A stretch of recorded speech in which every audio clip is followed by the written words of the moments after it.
Romanos capítulo 12. E não vos conformeis com este século, mas transformai-vos pela renovação da vossa mente, para que experimentei qual seja a boa, agradável e perfeita vontade de Deus. Senhor, a tua palavra, fale conosco nessa manhã poderosamente, nos renove, nos impacte, nos transforme e não nos permita passar por aquela porta com os mesmos pensamentos que entramos. É a minha oração aqui em nome de Jesus. E quem crê, diga amém. E aplauda o nome do Senhor Jesus. Podeis assentar. Glória a Deus. A nossa transformação começa em nosso pensamento. Quando o apóstolo Paulo, ele escreveu essa carta aos Romanos, quando ele colocou essa carta, ele nem passava pela cabeça dele que tipo de transformação viria. Talvez ele pensava na mudança que havia a respeito da questão do judaísmo. Um dos grandes problemas que Paulo enfrentava era a divindade de Cristo. Era mostrar a divindade de Cristo, né? Era a circuncisão que os gálatas insistiam em voltar a fazer. Então o apóstolo Paulo, né, quando ele pensa que trabalhava a questão da renovação do entendimento, era exatamente mudar para tanto o romano, tanto como o gentio, como o judeu, né, sobre o novo conceito sobre Cristo, sobre a divindade de Cristo. Talvez esse era o grande desafio que o apóstolo Paulo tinha, de mostrar para as pessoas. E eu entendo, irmãos, que até hoje, para a nossa vida, ainda é um grande desafio nós sermos transformados pelo Senhor nessa área. Sabe por quê? Porque a circuncisão era algo que era visto e feito para comprovar uma mudança ou uma religiosidade. Os deuses construídos por mãos humanas também era uma forma de você ir a algo material e demonstrar a tua fé.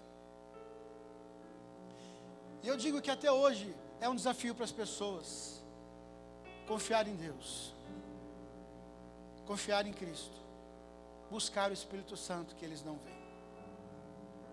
É mais fácil você recorrer a uma pessoa de oração. É mais fácil você colocar um DVD, por exemplo, se você está triste no carro, você põe um DVD para você começar a adorar a Deus. Se você está precisando ouvir, falar alguma coisa, você vai lá e coloca um DVD para escutar uma mensagem, uma pregação. Ou se a situação complica, você pega o telefone e você vai e liga para alguém. E entenda que isso em níveis de relacionamento é saudável. Um novo convertido, alguém está chegando agora, alguém está passando por um processo, por uma luta cruel, não há nada errado você buscar esses recursos. Paulo usaria isso completamente. Porém, quando você já tem um nível já de maturidade cristã, e esses recursos passam a ser uma ponte para você falar com Deus, ou para você entender Deus, ou, queridos, para que Deus possa falar com você, é necessário que haja ative em você alguma coisa emocional, para que através dessa emoção você sinta a voz de Deus. Como se Deus só falasse com você quando você estivesse quebrantado, chorando, melancólico. Como se Deus só falasse com você quando você estivesse ali meio sensibilizado, numa atmosfera e tal. Não. Quer dizer que não fala. Deus fala, é importante. Quebranta, é um recurso, é uma atmosfera de adoração que pode ser até criada, que quebranta seu coração, que desliga você de você mesmo, sim. Mas o grande desafio do apóstolo Paulo para aqueles dias e para a nossa vida é exatamente isso, é mudar o nosso pensamento e entendermos que Deus está comigo o tempo todo, e eu posso falar com Ele o tempo todo, e que Ele ouve a minha oração, e Ele está presente. Então eu tenho que renovar o meu entendimento, porque deixar as tradições, os costumes de outra vida, né? Então, né, se você veio de outros costumes religiosos, tradições, e mais pesado que as tradições religiosas são as tradições familiares. Por exemplo, são filhos que são criados na dependência dos pais, também tem um grau de dificuldade muito grande de depender de Deus, porque ele sempre está ali, o pai está sempre presente. Filhos que tiveram problemas de independência, que também nunca dependeram dos pais, e tiveram que construir a sua própria vida. Então também eles não estão acostumados a depender de outra pessoa. Eles são altamente independentes, e eles acabam sendo o próprio Deus deles. E aí eles têm o Deus, eles servem a Deus, são cristãos, são fiéis, mas na hora do rush, é eles que entram em ação. Porque eles não conseguem ser dependentes. Então o apóstolo Paulo desafia a igreja e nos desafia a abrir o nosso entendimento. Porque para cada época existe algo na nossa vida. Às vezes nós trocamos coisas na nossa vida. Eu lembro de uma pessoa que converteu, algumas pessoas conhecem essa pessoa, e ela tinha problemas de idolatria muito grande, e aí ela trocou a idolatria por um comprimido, depois trocou por um carro, depois trocou por outro, e no final ela voltou para a origem do seu problema. Porque substituições também não fazem, não trazem o seu Deus. Você vai comprando substituições até que uma hora as compras elas se esgotam, não há mais graça. E se o problema original não é tratado, se na raiz aonde ninguém vê, a semente não é tratada, a essência não é tratada, acaba que uma hora aquele problema, quando vem a primavera, as folhas nascem todas com problemas e os frutos não podem ser colhidos, porque estão tão azedos que não se possa devorar. Quando a Bíblia fala que os figos eram tão verdes que até quando você comia os dentes se abutou. Então um grande desafio para mim e para você é nos renovar no Senhor. É nos renovar, é renovar o nosso entendimento. E nós estamos aí então nessa estação chamada inverno, onde não se há muito a fazer, né, entre algumas coisas e outras. Até o país parece que vive uma estação de inverno, enquanto não saiu uma definição do alto escalão do governo, se Temer sai, se fica, se prende Lula, se não solta Lula, se fica, quem vai governar, e nós vamos ter que esperar isso até 2018, até ter uma eleição para a gente ter um teto e ter uma unidade no país, porque enquanto nós tivermos essa diversidade de autoridade, algumas coisas acabam que não resolvem mais. Então nós temos que estar focados no Senhor Jesus e confiar nele. E temos que aprender a descansar no Senhor e saber que as leis desse mundo não imperam sobre as nossas leis, ainda que elas interferem. Ainda que interferem, mas elas não nos definem. Aí eu te pergunto, diga assim, o que eu fiz para mudar a minha vida? O que você fez? Coloca para mim na tela essas algumas frases, é o Christian que está ali. Coloca para mim, Christian, o que eu fiz, vai no PowerPoint essa frase, escreve, o que eu fiz para mudar a minha vida. Imagine que você está ressignificando toda a sua vida, seu projeto família, seu projeto trabalho, empresa, filhos, casamento, vida profissional, e aí você chegasse num tempo de avaliar, e você perguntasse, o que eu fiz para mudar a minha vida? Algumas pessoas estão acostumadas com soluções exteriores. O que é uma solução exterior? É alguém que venha de fora e mude a sua vida. Tem coisas que as pessoas estão orando exatamente, Senhor, muda a minha vida. Senhor, faça com que alguém me chame, muda a minha vida. Faça que alguém me contrate, muda a minha vida. Senhor, eu preciso que o Senhor, quem já orou, Senhor, muda a minha vida? Quem já orou assim, Senhor, muda a minha vida? Todos nós oramos, Senhor, muda a minha vida. Eu lembro de uma pessoa aqui nessa igreja, que ele falava assim, eu não aguento, tem umas coisas na igreja que eu não entendo. Vocês conhecem ele, ele vai testemunhar isso aqui em breve. Por que todo mundo na igreja tem que mudar a vida? Parece que só tem fracassado na igreja, só tem problemática, não sei o quê. Ele detonava às vezes a reunião dos pastores e falava, não, que não pode, que eu cheguei na igreja, parece que é um bando de fracassado, um bando de não sei o quê. E eu falei, calma meu filho, sua árvore ainda não foi balançada, a estação ainda não virou. E aí, irmão, chegou o dia da adversidade para essa pessoa. Chegou o dia que ele teve que depender da esposa dele, de pessoas que ele não queria depender. E aí ele foi entender essa pergunta: o que eu fiz para mudar a minha vida? E ele percebeu que ele não fez nada. O problema das pessoas nunca foi dinheiro. Nunca é dinheiro. Porque tem gente que nasceu pobre e morreu rico. Não é verdade?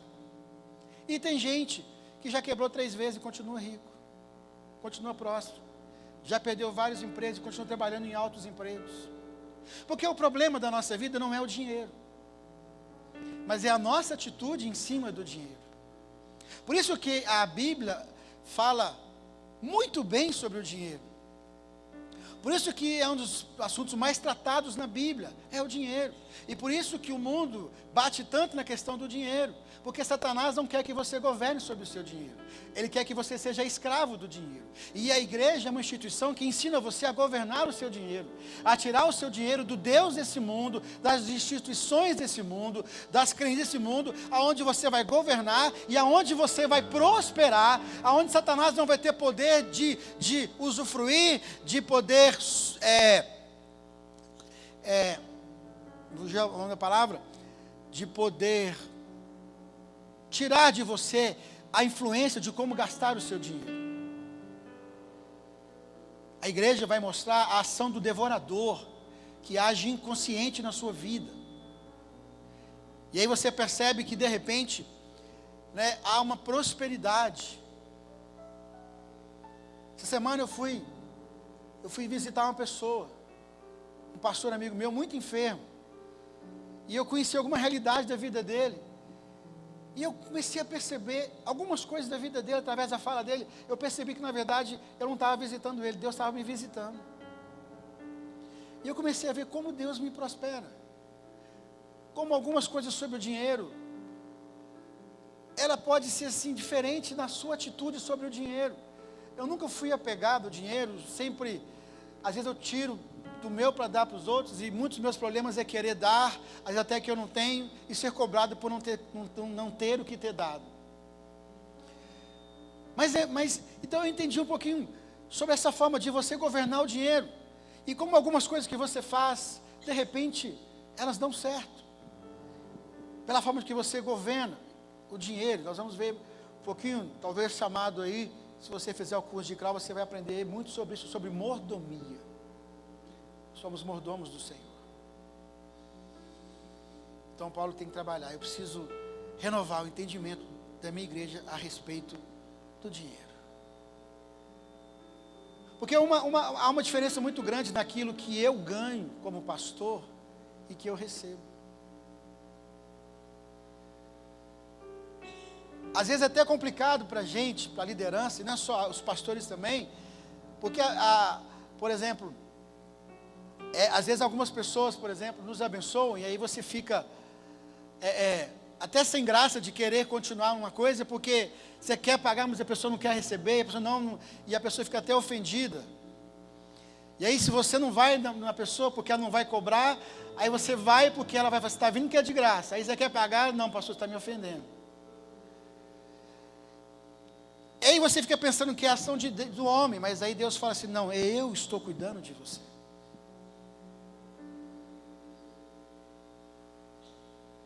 Então, quando nós entendemos isso, algumas portas são abertas. Então tem coisas na minha vida que Deus me abençoou. Tem coisas na sua vida que você vai e a pessoa fala assim, não precisa pagar, é a pessoa. Então eu preciso entender, eu tenho que abrir a minha mente sobre fidelidade financeira. Eu tenho que mudar esse padrão financeiro, de dizimar, de ser fiel, de ofertar. Eu tenho que atualizar meus pensamentos sobre isso. O que eu fiz para mudar a minha vida? Então talvez você vai dizer, como está lá na Bíblia, que você, ou melhor, coloca aí para mim, Christian, o que eu não fiz. Vamos pensar assim, o que eu não fiz Escreve essa pergunta, eu quero que você pense, talvez você escreva na sua Bíblia, essas duas perguntas. Escreve, o que eu não fiz para mudar a minha vida? Será que o resultado de tudo que você está vivendo é o que você fez, que não deu o resultado esperado, ou é o que você não fez, que não deu o resultado esperado?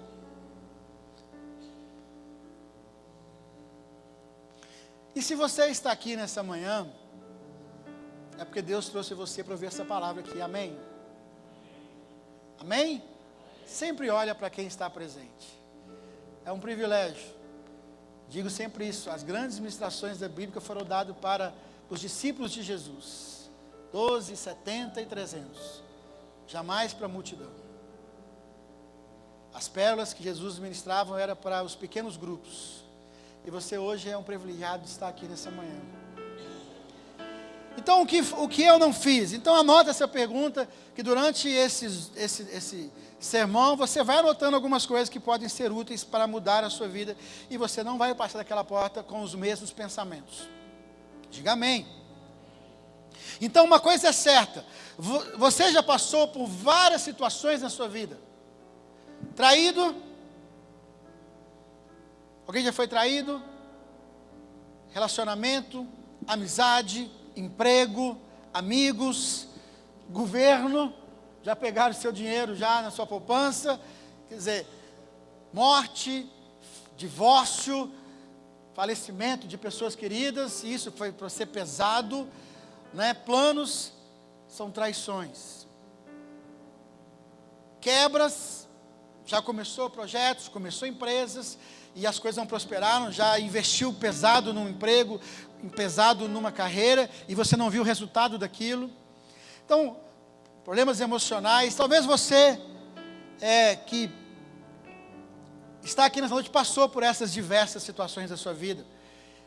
Olha bem para esse irmão e diga assim, olha, você venceu. Talvez ninguém te falou isso. Talvez você entrou aqui a pessoa mais derrotada dessa manhã, se achando mais derrotado. Eu quero mudar esse pensamento, você venceu. Só de você estar aqui nessa manhã, eu quero que você aplaude o Senhor. Você já venceu. Você não é um derrotado. Porque as muitas aflições não sucumbiram à sua vida. Os muitos problemas não pararam você, não fizeram você parar. Diga para o Senhor assim, você é imparável. Você é imparável. Você é imparável. Você é imparável. Não fizeram você parar, não mataram a tua esperança, não mataram a tua vontade de vencer, não mataram a tua vontade de buscar ajuda, de confiar no Senhor, de ainda ver e acordar e saber que talvez há várias estações que você espera um fruto, que você espera um casamento, que você espera uma reconciliação, que você espera uma prosperidade, que algo novo vai acontecer, e essa estação nunca vem, mas não importa, você está aqui nessa manhã acreditando que a primavera vem, e ela pode ser a grande estação da sua vida. Ela vem, a primavera vem, e junto com ela vem as suas folhas, e vem a esperança. Você sobreviveu aos seus baixos níveis de serotonina, aos seus baixos níveis de dopamina, às suas crises, e ainda que o diabo traga elas na sua mente quase todos os dias, não passam de lembranças. Você venceu. Não passam de lembranças. Você venceu. Você saiu. E você está aqui. E louvado seja o nome do Senhor para você, pela sua vida. Louvado seja o nome do Senhor, porque Deus te deu muito mais do que dinheiro. Deus te deu habilidades. Deus te deu muito mais do que emoções e sentimentos. Deus te deu o poder de sobressair aos sentimentos e às emoções. Deus te deu muito mais do que problemas. Deus te deu capacidade de resolver os seus problemas. E por isso você está aqui nessa manhã. E eu quero ensinar você agora a ampliar isso, a maximizar isso. Espera aí, então, quer dizer então que eu tenho capacidade de ser o que eu quero, eu tenho capacidade de realizar os sonhos de Deus na minha vida, eu posso então chegar lá, quer dizer então que tudo que eu fiz já mostra que eu tenho habilidades das quais eu não sei. Então, quem sabe nessa manhã Deus vai trazer à tona as suas habilidades, das quais você não concentra a sua força, e por isso muitas coisas não acontecem na sua vida. Porque você usa tanta força para defender e pouca força para avançar. Você já percebeu que às vezes para defender você é muito valente? Já percebeu? Uma esposa para defender o marido? Mexe com o meu marido! Mas para ela mesmo se defender, ela esconde a força dela. Tem um potencial para gerir a casa, os filhos, mas para gerir a própria vida parece que é um fracasso. Onde está essa força? Baixa o nome dessa mulher. Mulher, onde é que está essa força? Está armazenada onde? Onde é que você vai usar ela para o Senhor? Para você mesmo? O homem, quando está na ameaça de perder o emprego, quando está numa ameaça de uma crise financeira, ele encontra força onde não tem, e ele trabalha, ele produz, e quando ele resolve o problema, parece que ele volta e harmoniza aquilo de novo. Se essa força existe, irmão, ela está lá 24 horas, 30 dias do mês, 360 dias do ano para você usar. Nós vamos usar isso em nome de Jesus. E você vai usar isso em nome de Jesus. Você vai quebrar, põe a mão assim: Senhor, eu quebro todo cativeiro na minha mente. Eu atualizo a minha mente. Eu renovo a minha mente. Porque eu quero mudar a minha vida para melhor. Em nome de Jesus. Você pode aplaudir o Senhor? Então, tudo aquilo que você... Existem 4 tipos de conhecimento, que é o conhecimento científico, que é provado por meios científicos, o conhecimento teológico, o conhecimento científico, teológico, o conhecimento empírico. O que é o conhecimento empírico? Também chamado de senso comum. É o conhecimento que não tem que ser comprovado cientificamente. É quando você prova aquilo que você está falando. Isso é baseado, muitas vezes, existem aquelas crenças, aquelas conselhos de mãe, de pai, dos antigos,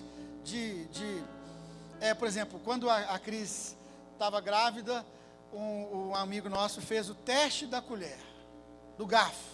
Já ouviu falar o teste do garfo? Saber se é menino ou se é menino? Fez o teste do garfo. Conhecimento empírico. Aí deu certo. Deu certo com um, mas deu errado com o outro. Mas é o conhecimento empírico, é a minha experiência. Ninguém vai tirar isso de mim. É a minha experiência. Então nós estamos aqui nessa manhã e você está lotado de conhecimento empírico, que é baseado na sua experiência. Você não tem que provar nada para ninguém. Você viveu isso. Você passou por isso. Você aprendeu. Traído, machucado, ferido, rompendo, vencendo, lutando, trabalhando, dominando, sendo dominado, seja o que for o resultado de que você é nessa noite, como sua vida está nessa noite, se ela é uma vida mudada ou transformada ou não, você adquiriu um conhecimento, ou que te fez uma pessoa melhor, ou que ainda não te tornou uma pessoa melhor. O certo é, pergunte para o seu irmão, o que é que você está fazendo com o seu conhecimento empírico? Pode colocar essa pergunta aí na tela. O que é que você está fazendo com o seu conhecimento empírico? Aonde as suas experiências são produtivas para você?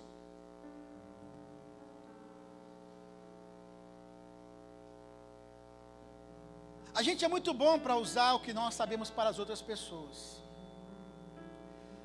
Somos excelentes conselheiros para outras pessoas, mas péssimos para nós mesmos. Estava compartilhando sobre os pastores sobre isso e trouxe à memória os desenhos animados, os filmes, em que os vilões constroem uma máquina que vai vencer o mundo. E aí a resistência, ela começa a ficar mais forte. E aí, a gente não entende, mas toda máquina tem um limite, não passar daqui. Até um desenho animado, que pode tudo, tem um limite, não passar daqui, tem uma tarja vermelha. Pergunte para o seu irmão, como é que está a tarja vermelha da sua vida? Mas aí na hora que está perdendo o rush, na hora que a força maior está maior do que a sua, e então a luzinha vermelha acende, e o botão dispara, e alguém te avisa, vai explodir, vai explodir. E aí a pessoa fala, não podemos passar daqui, vai explodir. E a pessoa, não, vai. E a pessoa sabe que vai explodir. E aí então o dono da máquina vai, empurra, chuta aquela pessoa que está no comando, ou atira nela, e ele pega aquele controle e fala, eu vou explodir você. E ele passa daquele limite, e quem explode? Quantas vezes você passou da linha vermelha? Porque você não aprendeu com o seu conhecimento empírico. Quantas vezes você não agrediu o seu marido, a sua esposa, os seus filhos ou a você mesmo, porque você ultrapassou o aviso da luzinha vermelha na sua vida?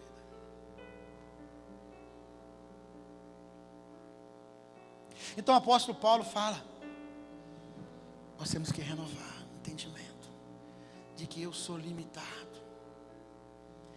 que eu sou um ser em aprendizagem, eu não estou pronto, eu sou uma obra inacabada, a estatura do varão perfeito é lá na glória, eu estou em constante desenvolvimento, eu tenho uma constante necessidade de aprender e de atualizar, e principalmente de saber os meus limites, porque senão eu vou explodir. E quem é que sofre com a explosão? Normalmente quem puxa a máquina sempre sobrevive, né? Os outros é que pagam o pato. Quantas máquinas de destruir a sua vida você vai construir mais?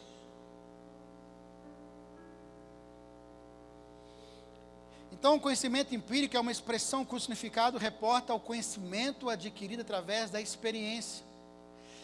Resultado do senso comum, baseado na experiência, sem necessidade de comprovação científica.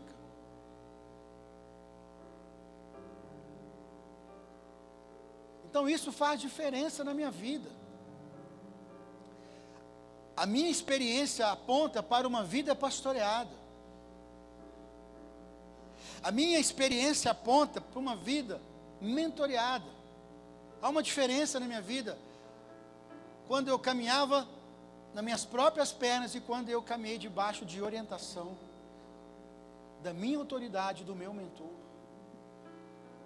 O que resignificou a minha vida, o que me deu e me abriu foi exatamente quando eu tive a oportunidade de ter vários pastores, vários líderes que eu entreguei o meu coração para me mentorear, para me pastorear, para me aconselhar. E eu escolhi essas pessoas, elas não caíram de paraquedas. Eu tive a oportunidade de ter uma mentoria com Bill Hybels, que teve em São Paulo para falar para 40 pastores, por 3 horas, e eu fui escolhido no Brasil inteiro, um desses 40 pastores. David Conant e outros mais, pastor Jorge Linhares, não precisa nem falar, outros menos, mas pessoas que foram meus mentores, e continuam sendo, dos quais eu jamais decreto independência, porque sem essas pessoas eu vou passar da luzinha vermelha, e vou explodir a máquina. Eu era bom em explodir a máquina, mano. É à toa que eu explodi esses músculos aqui, né, Cláudio? Eu sou bom em explodir as máquinas, eu sou bom em extrapolar, eu sou bom em quebrar, em amassar prego, quebrar madeira, martelar o dedo. Eu ainda não consigo controlar minha própria força. Eu tenho dificuldade de respeitar os limites do meu próprio corpo. Então eu preciso de ser mentoreado.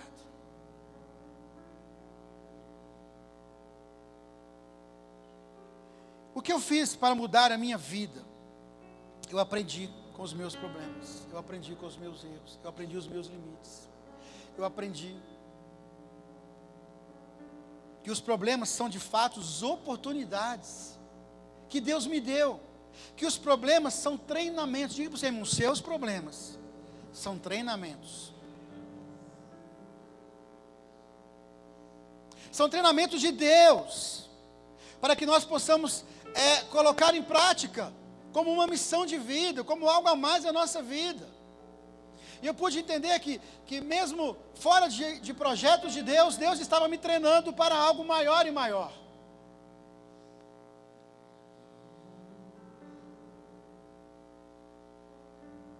Então o que Deus fez para salvar a nossa vida? Você vai dizer assim, Salmo 37, eu entreguei a Deus a minha vida.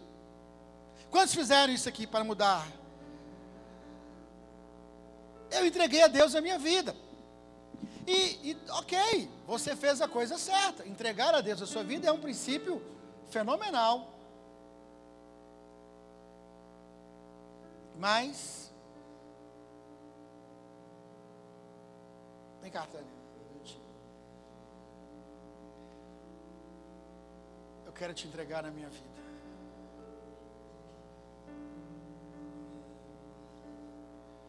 Pera, deixa eu ver se tem algum recado aí para mim antes.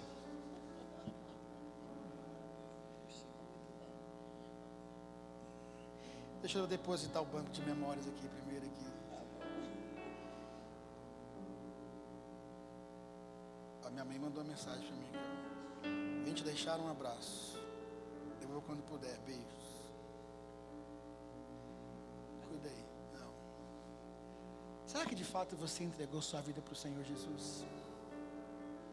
O que representa a sua vida? Quando você fala vida, o que quer dizer entregar a sua vida? Conceitos, sentimentos, emoções, sonhos, projetos, decisões. Diga governo. Eu entreguei o meu governo para Jesus. Será que tudo que você não fez para mudar a sua vida foi exatamente não entregar o governo da sua vida para o Senhor Jesus? Quantos realmente nessa manhã podem dizer-se, eu sou uma vida pastoreada? Quantos realmente podem dizer, não, eu sou uma vida mentoreada? Eu vivo debaixo de autoridade. Quantos realmente podem dizer que realmente entregou o caminho ao Senhor e confia nele? Querido, se a nossa vida fosse somente entregar o nosso caminho ao Senhor e confiar igual você talvez acredita, não precisamos de uma Bíblia. Porque confiar no Senhor é botar em prática o que está escrito aqui. Talvez você não conhece 1% do que está escrito aqui. Talvez o modo de viver não tenha a ver com o que você está vivendo aqui. É lógico que nós pegamos os versículos mais importantes e pegamos as falas mais importantes e aplicamos na nossa vida, mas será que aquilo que realmente vai mudar a nossa vida? Aí você precisa entender uma coisa comigo: o que vai mudar a sua vida não é o que está certo, mas é o que está errado. E o que está errado mudar dá trabalho. Mudar herança familiar, mudar herança sentimental, herança emocional, mudar uma independência ou dependência, dá um trabalho muito grande.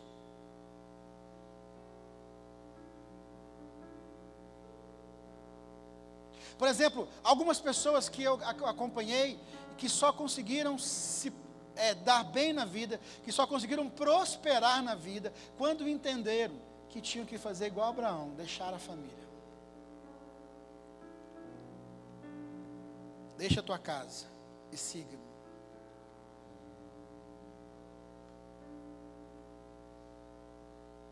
Porque os níveis de relacionamentos familiares aprisionam. E sabe o que é interessante? Quando vem a primeira crise, em vez de você pedir o papai do céu para te abençoar, você vai dizer, papai, eu estou passando uma crise de novo. E o papai não é crente. E aí você vai pedir ele uma ajuda. Aí o papai, está vendo? Até o crente, na hora de ajuda, em vez de buscar o Deus do céu, vai buscar o papai aqui. Sistemas dependentes. Tem que fazer? Tem que fazer. Você não vai deixar de pedir ajuda do seu pai por orgulho, mas você pode aprender uma lição. Eu errei em alguma coisa. Se eu cheguei numa fase da vida que eu preciso de pedir ajuda do meu pai, é porque eu errei em alguma coisa. Só que tem uma coisa que eu quero aprender: não vou errar mais. Você quer me matar, é me chamar a atenção, mas eu sei ser chamado a atenção. Agora você quer acabar comigo, é me chamar a atenção 2 vezes, que é burrice. Então entrega o teu caminho ao Senhor. Entregar o caminho ao Senhor, irmãos, é aplicar o que Deus está te ensinando. é dizer: Deus está mudando o meu caminho. Mateus 10:34 fala o seguinte: não pense que eu vim trazer paz ao mundo. Sabe quando alguém diz assim, fala assim: depois que eu converti, a minha vida virou um inferno? Alguém já escutou isso aqui? Depois que eu vim para Jesus, eu achei que tudo ia resolver e só piorou. Claro, está na Bíblia. Jesus falou: eu não vim trazer paz. Ou em outras traduções, eu vim trazer espada. Eu vim trazer guerra para a sua vida. Não vim trazer paz, mas a espada. Eu vim para pôr os filhos contra os pais, as filhas contra as mães e as noras contra as sogras. E assim, está dizendo a palavra de Deus em Mateus 10:34, 35 e 36. E assim, os piores inimigos de uma pessoa serão quem? Seus próprios parentes. Meu Deus. São os próprios parentes, são os inimigos da sua prosperidade, são os inimigos da sua provisão, são os inimigos da tua vitória, porque muitas vezes aqueles parentes não querem ver você vencer na vida, mas querem chupar você de canudinho, querem a tua riqueza, mas não querem o teu trabalho, querem o teu favor, mas não querem o teu sacrifício, querem a tua bênção, mas não querem o seu Deus. Você tem que estar preparado para isso. Não vim trazer paz. Sabe que isso dá um sentido de tudo que nós somos escolhidos. Bate a mão do homem. Deus escolheu você. Ele botou o dedinho assim e falou assim: é você, minha irmã, é você que eu escolhi. Havia um irmão dessa igreja, hoje ele é pastor numa outra igreja. Ele tinha uma irmã, ele dava carro para essa irmã, ele dava dinheiro para essa irmã, e essa irmã vivia dependendo dele financeiramente. Não prosperava, não tinha trabalho. E eu falei com ele assim: sabe o que essa irmã é? Ela é um espinho na sua carne para o Satanás. E sabe o que você é para ela? A mesma coisa. Mas pastor, se eu não ajudar ela, meu pai briga comigo. Você está criando uma pessoa doente. O dia que você parar de dar dinheiro para ela, de dar carro para ela, ela vai parar de te procurar. E ela vai trabalhar, ela vai vencer na vida. Até que ele entendeu isso. Ela bateu o carro, perda total, perdeu tudo, o carro era financiado. Ele não renovou o carro, ele foi dar dinheiro. Essa irmã começou a trabalhar, começou a ter seu sustento e parou de procurar ele. O que é que você fez para mudar a sua vida? E o que é que você não fez para mudar a sua vida? O grande problema nosso é saber dizer não. E queremos ser Deus das pessoas ao nosso redor. Por isso que Deus falou assim: eu não vim trazer paz, eu vim trazer guerra. Eu preciso consertar os sistemas errados que você criou, a sua vida, a sua educação. Eu preciso mudar isso, porque se eu te der alguma riqueza, vai ruir lá embaixo.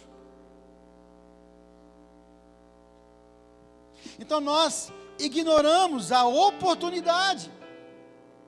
Deus nos dá a oportunidade de mudar a nossa vida. A sua palavra de Deus é uma rica oportunidade. Os pastores que Deus te dá é uma rica oportunidade. Um sermão de domingo de manhã é uma rica oportunidade. Um conselho no ponto do ônibus é uma rica oportunidade. Uma repreensão, meu irmão, o melhor que você vai ter de mim não é um sim. Eu nunca mudei alguém dizendo sim. As pessoas que eu mudei foi dizendo não. O melhor que você vai tirar de mim é um não. Porque nisso eu posso mudar a sua vida. Um sim, não. Então imagine tantas oportunidades da palavra de Deus. Quantos diplomas de cursos cristão você tem na sua casa que virou um mero diploma? Escola bíblica, mulher maço, mulher única, homem ao maço, potencial, criando filho, casados para sempre, e não sei o que, e crau, e não sei o que, e virou apenas um diploma, virou algo para você ostentar. Eu fiz, eu tenho. Mas foram oportunidades perdidas, porque aquela experiência, aquele conhecimento não produziu mudanças significativas na sua vida. E no final das contas, passando a influência do culto, passando a influência daquilo, você volta a ser aquela mesma pessoa. Volta a mesma essência. Volta aos mesmos problemas, as mesmas dependências. Ignorar a oportunidade é continuar com o seu problema. A Bíblia fala em Juízes capítulo 15, verso 19, Sansão entrou por uma fortaleza dos filisteus para se deitar com uma prostituta. Cego pelos seus sentimentos dos prazeres, não percebeu aonde ele estava, e nem um tardar da hora. Naquela época, as cidades eram fortificadas com muros altos, e as suas portas eram verdadeiros prédios, madeiras pesadas que não se podia carregar, portas que começavam a fechar 6 horas da tarde e terminavam de fechar 7 horas da noite. Não era fácil fechar uma porta. Os filisteus, percebendo que Sansão estava lá, caído na arapuca com a prostituta, foram dormir e deixaram: amanhã vamos encontrar Sansão desassolado no chão da cidade, não há como ele sair. Sansão levantou de madrugada, dobrou os joelhos e disse: Senhor, eu não tenho força. Ele gastou a força dele cometendo o sexo errado. Estava fraco, fisicamente. Ele perdeu a força dele, perdendo a sua moral diante de Deus, porque ele sabia que ele estava no lugar errado. Então ele perdeu a força física, ele perdeu a força moral, ele perdeu a força emocional. Então não tinha como reagir, diga físico, diga moral e diga emocional. Qual foi a única coisa que sobrou para Sansão? Recorrer a Deus. Quando nós perdemos a nossa força física, moral e emocional, nós vamos recorrer a Deus. Não tinha como ligar para o pai dele, né? Então Sansão dobra o joelho e faz uma oração. E pede a Deus, faz um clamor. E Deus dá para ele força. Aquele lugar até hoje tem aquele nome: Deus me deu força. Sansão então pega a sua força, o seu conhecimento empírico, e em vez dele sair daquela cidade e dizer: aprendi com o meu erro, Sansão dá uma aula de exibição. Sansão, ele não abre a porta, Sansão não quebra as correntes, Sansão arranca os batentes da porta.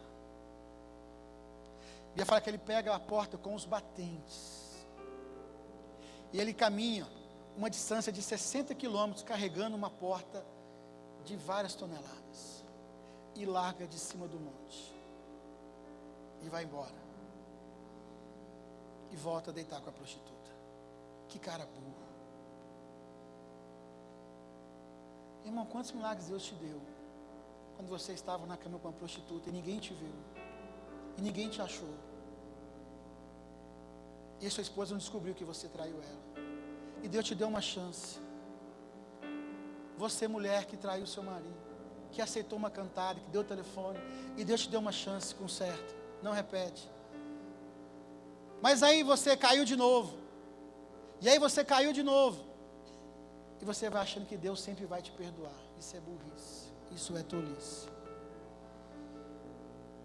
Aprenda com seus erros. Aprenda, se Deus te deu um perdão, se Deus te deu força, conserta, põe um ponto final nisso.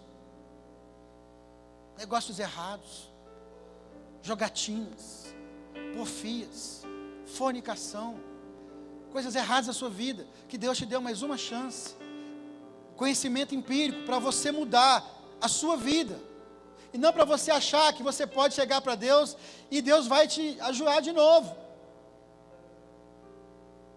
Rebeldia, levantar contra a autoridade, contra os seus líderes, contra os seus pastores, contra os seus pais, e você vai achar que Deus está acima, que Deus te ama tanto, que o diabo vai falar assim: olha, não preocupe em pecar, porque Deus te ama tanto, Ele sempre vai te perdoar. Meu irmão, Deus sempre vai te perdoar. Você quer o perdão de Deus como Sansão? Alguém quer terminar como um palhaço? Ou você quer consertar agora? Então eu tenho que usar. A fé eu tenho. A fé é um dom de Deus. Diga, a fé é um dom de Deus. Mas a inteligência é minha. A sabedoria é minha. A atitude é minha. E eu tenho que aplicar a minha inteligência e a minha sabedoria e a minha atitude baseada na minha fé. Porque eu tenho que usar a fé aonde? A fé é a firme convicção daquilo que você não vê, mas se espera. A fé é multiplicada por aquilo que você vê e espera. Então, se você só vê perversão, se você só vê impunidade, você vai multiplicar isso na sua vida.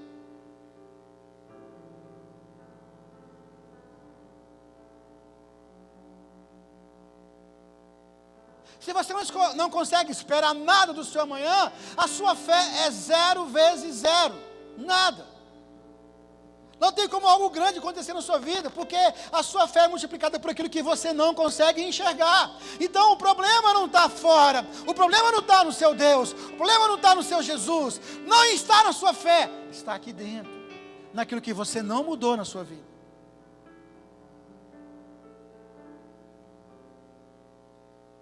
Então talvez o que você não fez, talvez você não nasceu de novo, da água e do Espírito.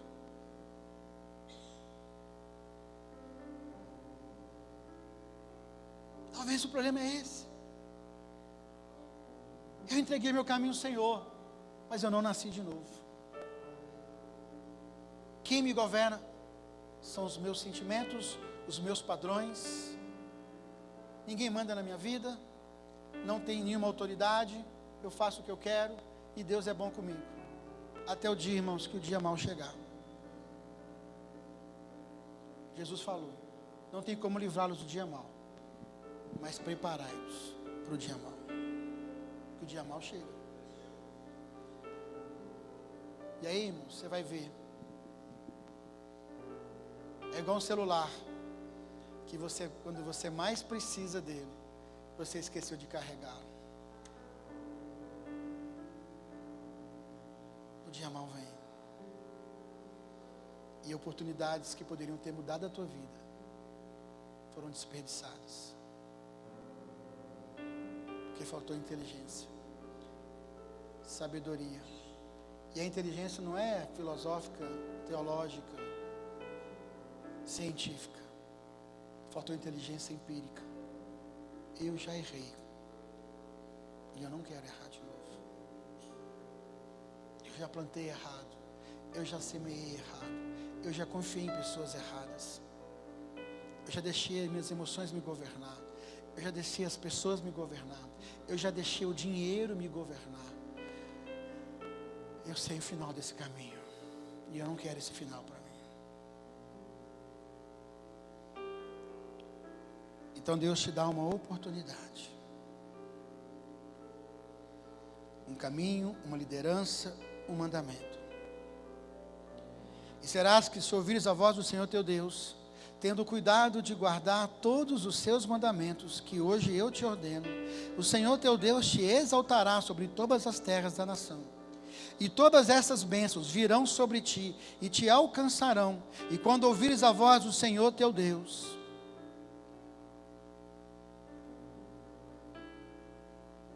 o que é ser abençoado? O que você tem na mão, na sua mente, quando Deus fala assim, eu vou te abençoar? O que você tem quando Deus, Ele libera uma palavra de bênção, quando você pede que alguém abençoe, quando você pede uma oração para abençoar? A ação de Deus, a bênção de Deus é a benevolência sobre uma atitude. Alguma ação que você fez, que Deus vai multiplicar, que Deus vai abençoar, eu estou concordando com isso. E mais do que isso, eu vou multiplicar o que você está fazendo.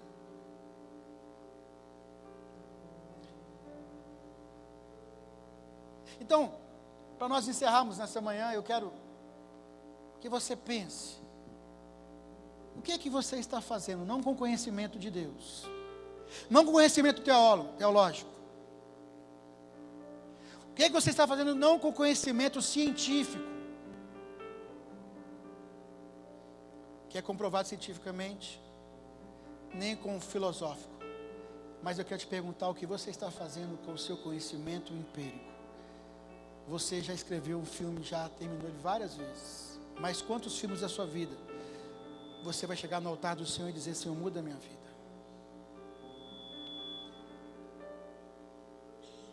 Quantas vezes você teve que acumular bens e vender bens porque alguma coisa deu errado na sua matemática? Quantas vezes você teve que pedir perdão? Lembra como nós começamos o ano? Anda na minha presença e ser perfeito. Ou seja, está na hora de pararmos de pedir perdão e sermos perfeitos ao Senhor. Deus continua trabalhando isso na nossa vida. A minha pergunta para você nessa manhã, levar para casa e orar, e assistir de novo isso no YouTube, é o que é que você está fazendo com o rico e conhecimento da sua vida? Você pelo menos está usando para ensinar alguém a não cometer os mesmos erros?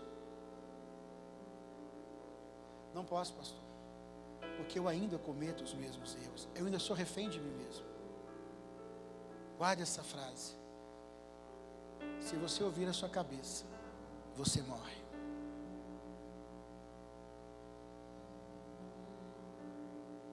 É muito fácil responsabilizar o conhecimento filosófico, científico e teológico.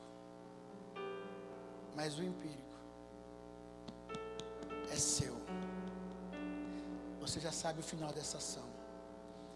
E tentar a Deus é pedir a Deus que mude uma história que você já sabe o final, que Ele já falou. Você já tentou, você já plantou essa semente dezenas de vezes, e dezenas de vezes nasceu o mesmo fruto. Não vai mudar. Eu não vou mudar alguma coisa porque eu te amo. Guarde no seu coração: Deus não sabotou o seu plano por causa de uma geração que saiu do deserto incrédulo. Sabe o que é isso? Muitas pessoas, guarde isso, preste atenção, estão sabotando os planos de Deus, porque perto dela ser uma geração do deserto, que não consegue avançar com Deus, não consegue crer em Deus, não consegue ter fé, não consegue mudar a vida, e você fala assim: coitadinho, Deus, eu tenho que levar de volta para o Egito, porque ela vai acabar sofrendo aqui no deserto. Deus, eu tenho que levar ela para o Egito, porque ela vai morrer aqui no deserto. Pastor, o senhor vai deixar ela morrer no deserto? Deus deixou uma geração morrer no deserto, para não falar que Ele mesmo passou a espada. Deus não sabotou os seus planos por causa de pessoas incrédulas, pessoas fracas, pessoas que não quiseram usar da palavra e da entrega para mudar a sua vida. Deus não fez isso, Ele não sabotou o seu plano. Ele continuou avançando. Uma geração morreu no deserto porque não entregou a vida para Deus, e não entenderam que Deus deu para eles um foco. E isso eu continuo à noite, você pode ver isso no YouTube. Nós sabotamos o plano de Deus, não por causa da nossa vida, mas por causa do próximo. E o diabo usa o próximo para nos aprisionar. Deus avançou. O diabo quis parar Deus embaixo do monte Sinai, construindo um bezerro de ouro. Deus falou assim: o diabo sabe que eu não posso andar com vocês por causa da minha santidade, mas eu vou sair do meio do arraial, eu vou para fora, mas nós vamos avançar. A geração vai ter que ser trocada, mas o meu plano não vai parar. O que é que você fez para mudar a sua vida? Ou o que é que você não fez para mudar a sua vida? Pare de ser a salvação das pessoas que estão ao seu redor, e pare de ser a sua própria salvação através do conhecimento que Deus permitiu você viver. Fique de pé nessa manhã, nós vamos orar. Põe a mão no teu coração e abaixa a sua cabeça.